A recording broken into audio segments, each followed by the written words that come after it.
أعوذ بالله السميع العليم من الشيطان الرجيم بسم الله الرحمن الرحيم. وإن امرأة خافت من بعلها نشوزا أو إعراضا فلا جناح عليهما أن يصلحا بينهما صلحا والصلح خير وأحضرت الأنفس الشح وإن تحسنوا وتتقوا فإن الله كان بما تعملون خبيرا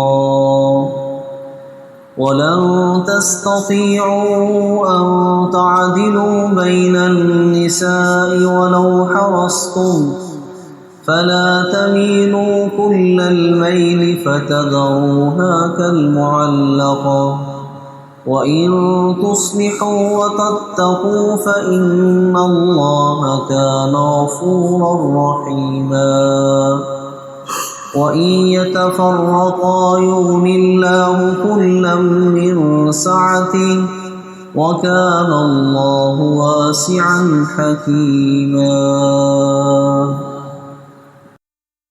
اسلام آئلی اور ازدواجی زندگی میں بناؤ کو، سلجھاؤ کو اور صلح کو اہمیت دیتا ہے کہ باہمی میاں بیوی کے جو معاملات ہیں وہ باہمی سمجھوتے کے ساتھ ایک دوسرے کے ساتھ ڈیل کرنے کے ساتھ وہ قائم اور دائم رہیں، ٹوٹے نہ۔ اسلام نے سب سے زیادہ اہمیت اس کو دی ہے، اور اگر نہ بن پائے تو ایسی صورت میں طلاق کو نجات کا ایک ذریعہ قرار دیا گیا ہے کہ جب آپس میں نہ بن پائے تو پھر ایک رستہ ہے جسے اختیار کر کے دونوں میاں بیوی ایک دوسرے سے الگ ہو سکتے ہیں۔ اور اللہ کی ذات ایک ایسی ذات ہے کہ طلاق کے بعد دونوں کو اللہ خالق کائنات ایک دوسرے سے مستغنی کر دیتے ہیں۔ تو ان آیات میں اللہ رب العزت نے فرمایا کہ صلح کو اہمیت دی جائے، سمجھوتے کو اہمیت دی جائے۔ فرمایا وَإِنِ امْرَأَةٌ خَافَتْ، اگر عورت کو خدشات ہو من بعلہا اپنے شوہر سے، نشوزاً بے پرواہی کے اور اعراض کے، بے رخی کے، کہ شوہر اسے نظر انداز کر رہا ہے اور اس کے حقوق کو ادا نہیں کر رہا، فلا جناح علیہما ان یصلحا، تو ان دونوں پہ کوئی حرج نہیں کہ وہ دونوں صلح کر لے، دونوں صلح کر لیں۔ صلح سب سے بہترین صلح تو یہ ہے کہ ایک دوسرے کے حقوق جناب وہ انصاف اور عدل کے ساتھ پورے کیے جائیں، دونوں جناب وہ رجوع کریں، ایک دوسرے کی جو کمی کوتاہیاں ہیں اس کو نظر انداز کرتے ہوئے اثر نو جناب وہ ایک دوسرے کے حقوق ادا کرنے کے لیے دونوں اپنا کردار ادا کریں۔ دوسرا صلح کا مفہوم ہے کہ سمجھوتا کر لے، مثلا بیوی کو خدشہ ہے کہ میرا شوہر مجھے طلاق نہ دے دے، یا میرے جو حقوق ادا کر رہا ہے، یہ حقوق کی جو عدم ادائیگی ہے یہ دن بدن بڑھتی جا رہی ہے، تو ایسی صورت میں ایک طرف کو جھکاؤ اختیار کرنا ہوگا۔ مثلا بیوی کی طرف سے سمجھوتا یہ ہے کہ عورت اپنے کچھ حقوق اپنے شوہر کو معاف کر دے، اپنے کچھ حقوق اپنے شوہر کو معاف کر دے۔ مثلا حضرت سودا رضی اللہ تعالیٰ عنہ جب عمر رسیدہ ہوگی تو نبی علیہ الصلوۃ والسلام نے ارادہ فرمایا کہ ان کو فارغ کر دیا جائے اور ان کی جگہ پر کسی اور کو جناب وہ موقع دیا جائے۔ تو یہ نبی کریم صلی اللہ علیہ وسلم کے پاس آئیں اور عرض کی یا رسول اللہ صلی اللہ علیہ وسلم، میں اپنے عمر رسیدگی کی وجہ سے آپ کے حقوق کی وہ اچھی طرح ادائیگی نہیں کر سکتی، تو اس طرح ہے کہ میں اپنے حقوق معاف کرتی ہوں اور میں اپنا حق حضرت عائشہ رضی اللہ تعالیٰ عنہ کو دیتی ہوں، آپ میری باری جناب میں ان کو ہبہ کرتی ہوں کہ آپ میری جو باری ہے وہ حضرت عائشہ کو دے دیا کر۔ تو نبی علیہ الصلوۃ والسلام نے اس بات کو مان لیا اور آپ نے ان کو طلاق نہیں دی۔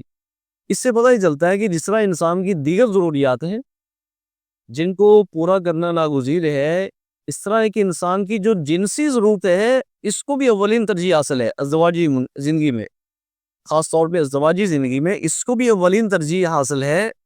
اور دیکھیے کہ نبی علیہ الصلوۃ والسلام کو جب انہوں نے اپنا حق دے دیا، معاف کر دیا اور ہبہ کر دیا عائشہ رضی اللہ تعالیٰ عنہ کو، تو نبی علیہ الصلوۃ والسلام نے ان کے بارے میں جو ارادہ تھا وہ ترک کر دیا۔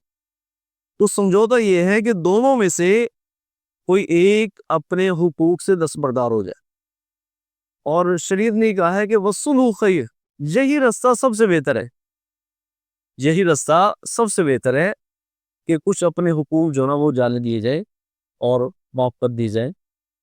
اور آگے اس کی وجہ بیان کی، وہ وجہ یہ ہے وَأُحْصِرَتِ الْأَنفُسُ الشُّحَّ، اور جو ہر نفس ہے نا اس میں طمع، ہرس اور بخل جو نا اسے حاضر کیا گیا۔ جو نفس ہے یعنی جو خواہشات ہیں اس میں کیا چیز غالب ہوتی ہے؟ فرمائے ہرس، طمع اور بخل، یہ کیا ہوتا ہے؟ یہ غالب ہوتا ہے۔ یہ وجہ بنتی ہے کہ ایک دوسرے کے حقوق کی عدم ادائیگی کی، تو لہٰذا اس کو بھی باہمی سمجھوتے کے ساتھ کیا کر لیا جائے، حل کر لیا جائے، تو یہ کیا ہے؟ بہتر ہے۔ لیکن فرمایا وَإِن تُحْسِنُوا، اگر تم احسان کرو، اگر گزارا نہیں بنتا پھر بھی گزارا کرو، وَتَتَّقُوا، اور ایک دوسرے کی حقوق کی ادائیگی میں ڈرو، اللہ سے ڈرتے رہو، فَإِنَّ اللَّهَ كَانَ بِمَا تَعْمَلُونَ خَبِيرًا، اللہ کی ذات جو بھی تم عمل کر رہے ہو خبیرہ، اس سے باخبر ہے، یعنی اللہ خالق کائنات تمہارے اعمال پہ نظر رکھتے ہوئے۔ اس کے بعد جو متعدد زواج ہے، یعنی مختلف خواتین انسان کی عقد میں ہوں، ایک سے زیادہ خواتین انسان کے نکاح میں ہوں، تو اللہ خالق کائنات فرماتے ہیں کہ تم جتنے جو نا وہ جتن لگا لو، جتنا مرضی چاہو، تو تم انصاف نہیں کر سکتے۔ ایک ہے ظاہری انصاف، اس میں تو اللہ خالق کائنات نے کسی کو چھوٹ دی تھی۔ ہاں جو پیار اور محبت ہے، دلی میلان ہے، اس میں فرمایا کہ تم چاہو بھی تو پھر بھی انصاف نہیں کر سکتے۔ اس لیے نبی کریم صلی اللہ علیہ وسلم نے دعا فرمائی کہ میرے مالک، کہ جس چیز کا تو مالک ہے میں مالک نہیں ہوں، فلا تلمنی، اس بارے میں مجھے ملامت نہ کرنا، اس میں مجھے ملامت نہ کرنا۔ وہ کیا چیز ہے؟ یعنی میرا دل اس پہ میرا کنٹرول نہیں ہے، یہ تیرے دو انگلیوں کے درمیان ہے، جس طرف چاہے تو اسے پھیر دیتا ہے۔ اب جو قلبی میلان ہے اس میں میں انصاف نہیں کر سکتا، یہ مجھے معاف کر دے۔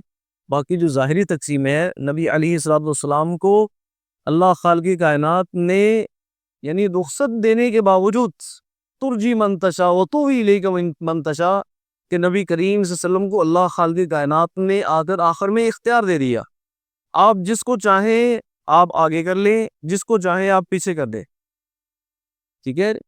لیکن اس کے باوجود نبی کریم صلی اللہ علیہ وسلم ظاہری تقسیم میں کوئی کمی نہیں چھوڑتے، اختیار ملنے کے باوجود نبی علیہ الصلوۃ والسلام نے اس میں کمی نہیں کی۔ آپ روزانہ تمام ازواج کے گھر میں چکر لگاتے، ان کی تمام تر ضروریات کو پورا کرتے، اور پھر رات کو جس امہات المومنین میں سے جس کی باری ہوتی، حضور اس کے ہاں جو ہے وہ رات گزارتی۔ یہ اس صورت میں جب اللہ خالق کائنات نے ان کو اجازت دے بھی دی تھی، رخصت بھی دے دی تھی۔ تو اس لیے اللہ فرماتے ہیں وَلَن تَسْتَطِيعُوا أَن تَعْدِلُوا بَيْنَ النِّسَاءِ، تم ہرگز نہیں طاقت رکھتے کہ تم انصاف کر سکو بین النساء، اپنی ازواج کے درمیان، وَلَوْ حَرَصْتُمْ، چاہے تم جتنا مرضی جتن لگا لو، جتنا مرضی تم حرص کر لو کہ میں جناب و تقسیم میں عدل و انصاف سے کام لوں گا، اللہ فرماتے ہیں کہ تم نہیں کر سکتے۔ ہاں ایک چیز سے بچنا ہے، فَلَا تَمِيلُوا كُلَّ الْمَيْلِ، آپ بالکل ایک ہی طرف مائل ہو کر رہ جاؤ ہر طرح سے، یہ نہیں ہونا چاہیے کہ دو بیویاں ہیں، آپ کو جھکاؤ صرف ایک ہی طرف ہو، فَتَذَرُوهَا كَالْمُعَلَّقَةِ، اور آپ اسے چھوڑ دیں، ایک کو آپ چھوڑ دیں کالمعلقہ، جیسے لٹکی ہوتی ہے، ٹھیک ہے، یعنی نہ اس کو طلاق دیتے ہیں، نہ آپ اسے بساتے ہیں، ایک بالکل کیا ہے لٹکی ہوئی ہے، اس کے ساتھ تمہارے کوئی تعلقات بھی نہیں، یہ صورتحال نہیں بننی چاہیے. فلا تمیلوا کل المیل، ہر طرح سے تم ایک ہی طرف جاؤ، جھک جاؤ، یہ درست نہیں، یہ درست نہیں. اللہ اکبر. فرمایا وَإِن تُصْلِحُوا وَتَتَّقُوا، اگر تم اصلاح کر لو اور اللہ سے ڈر جاؤ، فَإِنَّ اللَّهَ كَانَ غَفُورًا رَحِيمًا، تو اللہ کی ذات بخشنے والی، رحم کرنے والی ذات. کیا مطلب؟ اگر تم اپنی جتن لگا کر انصاف کے تقاضے پورے کر رہے ہو، اس کے بعد جو کمی کوتاہی ہے وہ مالک نظر انداز کر دے. ارادی طور پر نیتاً انسان کسی کے حقوق کو غصب نہ کرے اور ایک کے حقوق دوسرے کو نہ دے. ہاں باہمی صلح کے ساتھ پیچھے گزر چکا ہے وہ ٹھیک ہے، لیکن اگر باہمی صلح اور سمجھوتے کے بغیر انسان ایک طرف جھکاؤ کر لے تو یہ درست نہیں.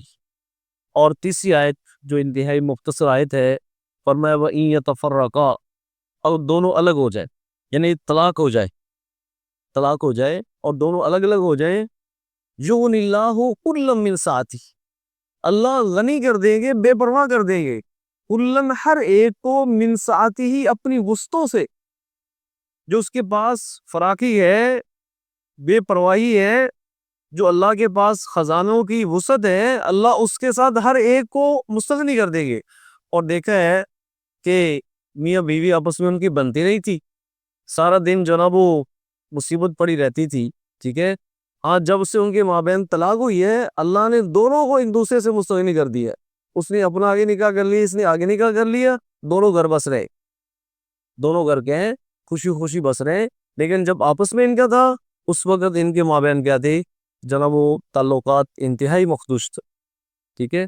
اب کیا ہے، اللہ نے طلاق کے بعد کیا کر دیا، دونوں کو مستغنی کر دیا اپنی وسعت سے. وَقَانَ اللَّهُ الْوَاسِعَ حَكِيمًا، اور اللہ رب العزت بہت وسعت والے، فراقی والے اور حکمت والے ہیں.